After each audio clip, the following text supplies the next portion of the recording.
explaining how to examine a patient who had suture in the skin. So this patient has a lacerative wound, and we stitch the wound. So the first step is that the dressing will be attached to the skin by tapes, and you will use chlorhexidine to irrigate the place, so the tapes will be easily removed without hurting the skin of the patient. So you will remove it, and then you will check for signs of infection. In this case, as Marcelo said in the previous videos, you can see all those symptoms of infection and inflammation in the wound. And so our next step is to open the wound, because we see there is infection, and we can also see by the draining you will have pus and bacterial fluid. So the first thing is that we will you will do the stitches, so you will pull up and be cutting the stitches all along, and you will separate because we did suturing, we put the two faces of the wound together, and now we will be opening the wound, and as soon as we open the wound, everything will be out. So pus, bacteria, and fluids and discharge will be out of the wound, and it will be visible, and instantly the patient will feel released because all the pressure inside the wound will be removed.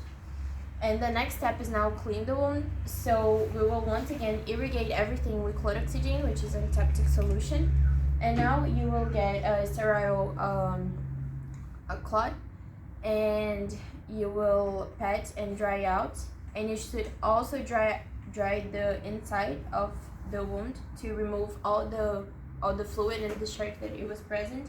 And now you should put new dressings. So when new dressings are put, the wound should be open. Now you should not be heavy stitching. So the dressing you will put above the wound, and then you will tape the wound, and there should be space, and you should not bandage over it to not apply pressure in the wound. And the next step is to give antibiotics to the patient, because now we will change the course of treatment. Antibiotics will no longer be prophylactic, and now will be as a course of treatment. So also it's necessary, depending on the case, to put new draining, for you can assess new excretion of fluids. So you will put a cloth soaked in chlorhexidine inside the wound, and this would be the dressing.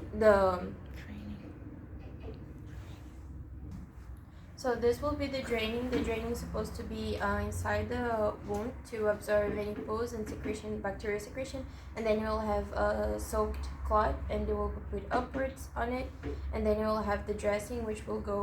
So you have a cloth embedded with chlorhexidine inside the wound, and then you will have the draining above it. So the draining will use to absorb any bacteria, pus, and excretions in general, and then you will put another dressing upon it, and the dressing should be light and should not be very tight, and you should not apply bandage over it to lead to pressure in the wound.